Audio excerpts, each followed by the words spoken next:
Every year we become more and more self-sufficient and reduce our dependence on the supermarket. Today we're going to walk you through the things we've learned to become more food independent. Baking quick and easy sourdough bread, turning kitchen scraps into nutrient-dense stock, and how we prep and don't waste our homegrown food. Now, cakes and treats are a winter must-have in this house. I love making them instead of going to the shops and buying them. And today I'm going to show you how I make my lime cake, which is just so nice. And we even use a homemade yogurt to make it even more moist. Buying food in bulk like flour or sugar has been a game changer for us. I used to buy it weekly, but it honestly led to me buying absolute tons of stuff from the supermarket every week. If you're anything like me, I just can't go into the supermarket and get one thing. So it led me to buy a load of things that honestly I just didn't need. But now I buy my flour in 100 kilos and keep it in airtight containers and use it throughout the year. Salt and sugar really don't go off, but flour is something that breaks down over time. So we are looking into grinding our own, but it's something I've just never done before. So if you do this, let me know if it's worth it down below.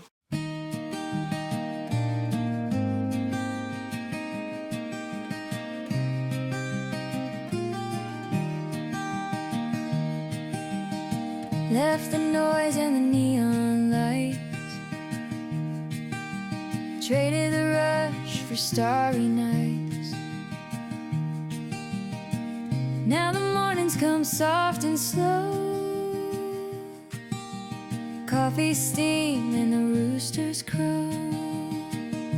Back to the land where the quiet runs deep, where the sky meets the fields and the trees fall asleep, growing alive with these two hands, peace in my heart, back to the land.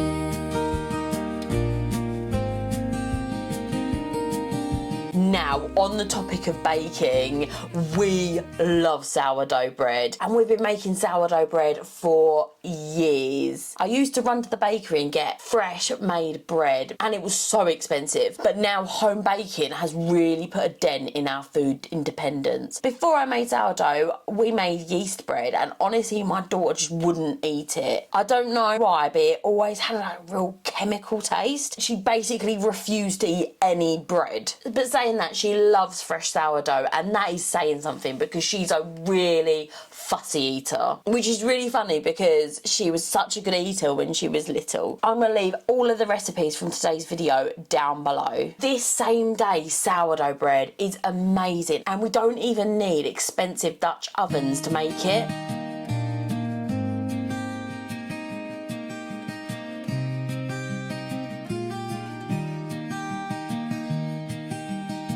Left the noise and the neon light. And this bread really does make amazing sandwich bread. And later on we're even going to be making some sandwich fillings to go alongside this, because I make sandwiches for Bob every day for work. At the moment I'm either boiling ham or roasting chicken with a little bit of homemade seasoning on, which makes it perfect for Bob to take to work. And yes, I'm making sandwiches every night, and I even give him some spare sandwiches for the bloke he works with. I really love cooking, so it's not a problem at all. Cooking is my love language, and I'm lucky enough to stay home with the kids and make videos. So I love to spoil Bob when I get the opportunity and make him his posh sarnies. Barefoot walks through rows of green, tomatoes ripe and the soil clean. Every sunset feels like a prayer, simple and real with room to spare. Back to the land where the quiet runs deep, where the sky meets the fields and the trees fall asleep, growing alive with these two hands, peace in my heart, back to the land.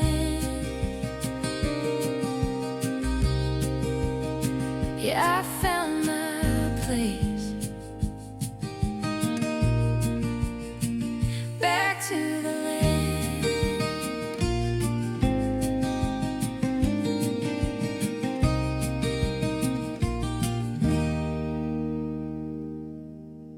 And we even put a dollop of butter on top to soften the crusts for the little ones. I love crusty bread, but my kids really do struggle with eating crusts on bread if they're too hard.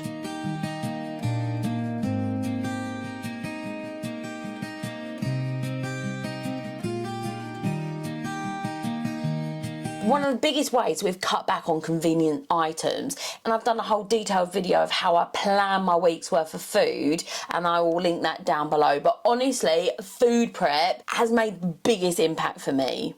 Now, when 3 o'clock rolls around, I really don't want to be thinking about what I'm going to be making for dinner. So if I haven't got something prepped in the fridge or an idea of what I'm doing, I'm just going to be reaching for something convenient. And that's not what I want to do. We're not growing all of this food just to throw it in the bin. We're an ingredient household, so having things batched in the fridge is a must-have. When everything's gone wrong, everyone's starving, and dinner is another 45 minutes away.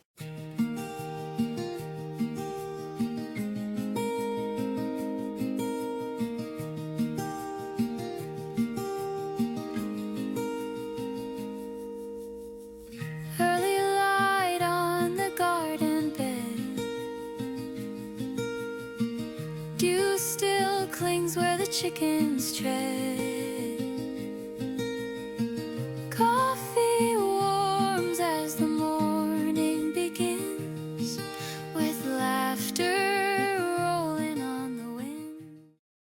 One of the biggest ways that we've reduced our dependence on the shops is to replace expensive cereals with home-cooked meals. And I know I'm always harping on about this, but it really is the fastest way to eat more homegrown and homemade food. Now, morning heads could just be mad as we homeschool, so setting up for breakfast has to be quick and easy. So I batch a load of things that I can put in the freezer and just pull one out the night before. And at this moment, we've got an absolute ton of eggs coming in, so I thought I'd make a quiche. Quiche is surprisingly popular here, and both the kids will eat it. So I'm going to be making a cheese and bacon crustless quiche, which I'm going to serve with toast for a quick win in the morning. I wanted something super flexible so I can add fruit or veggies or whatever as a side, and I know the kids will eat it. So we've just bought all of our meat in bulk, and normally we pack it all into the freezer straight away. But there's some things like bacon which have a longer life on them, so I do tend to put them in the fridge until we use them. So it does take a few extra minutes to vac seal all of this bacon into individual portions. But it is something that I'm happy to do because I love having a large amount of food on hand to cook whatever I fancy that day, and I save a ton of money buying food this way. And between the two of us, we made light work of this. But if you want to see what we buy in bulk, let us know down below, and it could be a future video.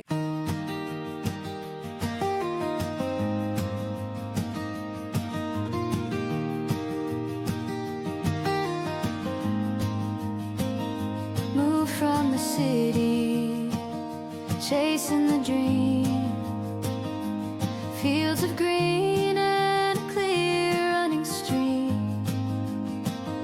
Planting the seeds, watching them grow. Simple life where the soft winds blow. Sunset skies on the homestead tonight. Hands in the garden, it all feels right. Living slow where the wild hearts roam. Out in the country, I finally found home.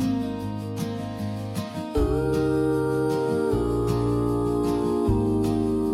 But not everything self-sufficiency has to be in survival mode. Sometimes it's nice to have something that just won't last a year, but it's something special. And for us, it's replacing our squash. It's something that I've been buying for absolutely years from the shop. And I know it's terrible, I know it's full of chemicals, but I always say it helps us drink a little bit more water. So as you guys know, a friend of mine gave me a ton of apples, and I've got a whole bunch of them again, and we've already got a ton of apples canned weeks ago. So I thought, how great would it be to make my own juice, which is one of our absolute favourite drinks that we can mix water with. And this would be another thing that we're not depending on the supermarket for, and even more so when we get our own trees producing. Drinking unfiltered homemade juice is so much richer in fibre and pectin, which you just don't get in shop bought versions. Cloudy apple juice is full of antioxidants, which are linked to reducing inflammation, healthier heart, and even reduce stress. That's why I partnered with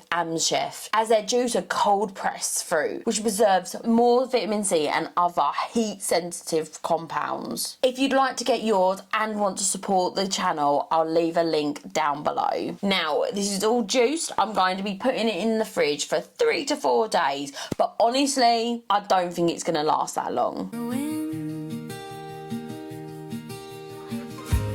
Little feet in the fields again, running wild through the rows of green.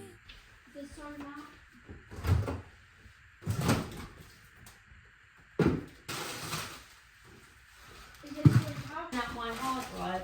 Oh, probably because I need to put in on.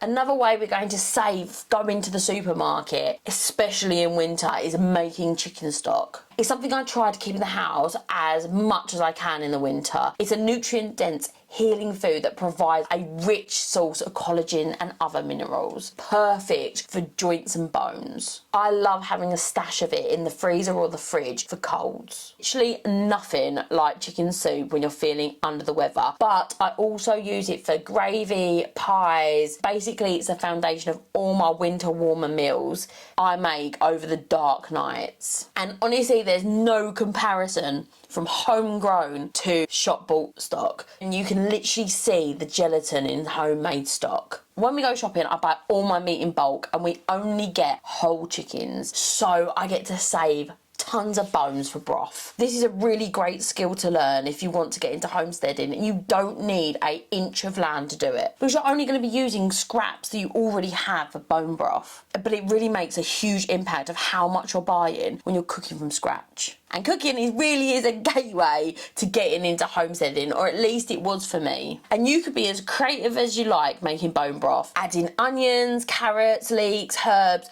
whatever you like. Just don't add sage, because it honestly tastes gross. And limit other herbs, because they can be really overpowering. And some vegetables can really make your broth taste bitter. So after a few years of playing about with my stock, I've got my perfect combination. And to be honest, I don't use any vegetables or herbs. I just like it plain. We only use plain roasted bones. And this is the best part of home cooking. You can really tailor what you're making to your own tastes. So let me know down below, what stock do you like to make? For me, has to be chicken. It's my favourite by far. So whilst I've been prepping away in the kitchen, and don't get me wrong, the kids do like helping out, but it's time for the kids to have a little bit of a break. I've set them up with a little bit of painting to do some Christmas baubles. Like I said, we're homeschooled, so I do like to take a little section of the day to do fun activities, especially when mum's being boring. They absolutely love drawing, colouring and painting, and honestly it's one of the joys of this lifestyle, having them here and being able to work on projects together. Another massive part of food prep for us is getting some protein, and all I'm doing here is roasting some chicken breast that I butchered myself and thawed from the freezer.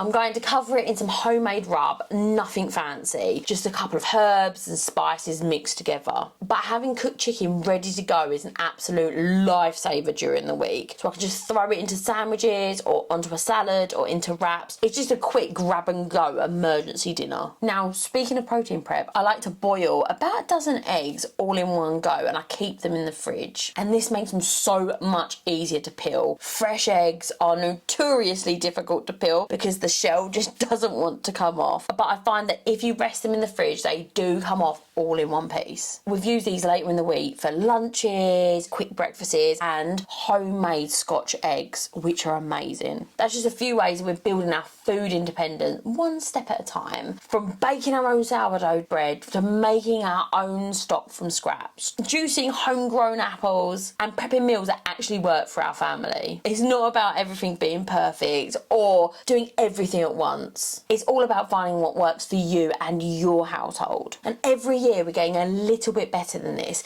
and a little bit more self-sufficient. And honestly, it feels amazing to know exactly what's going into our food and where it's coming from. And if you enjoyed today's video, don't forget to hit the subscribe button so you don't miss our weekly homesteading tips. And let me know in the comments, what one thing do you love to make from scratch instead of buying? We'd love to hear what works for you. Thank you so much for watching, and I'll see you in the next one.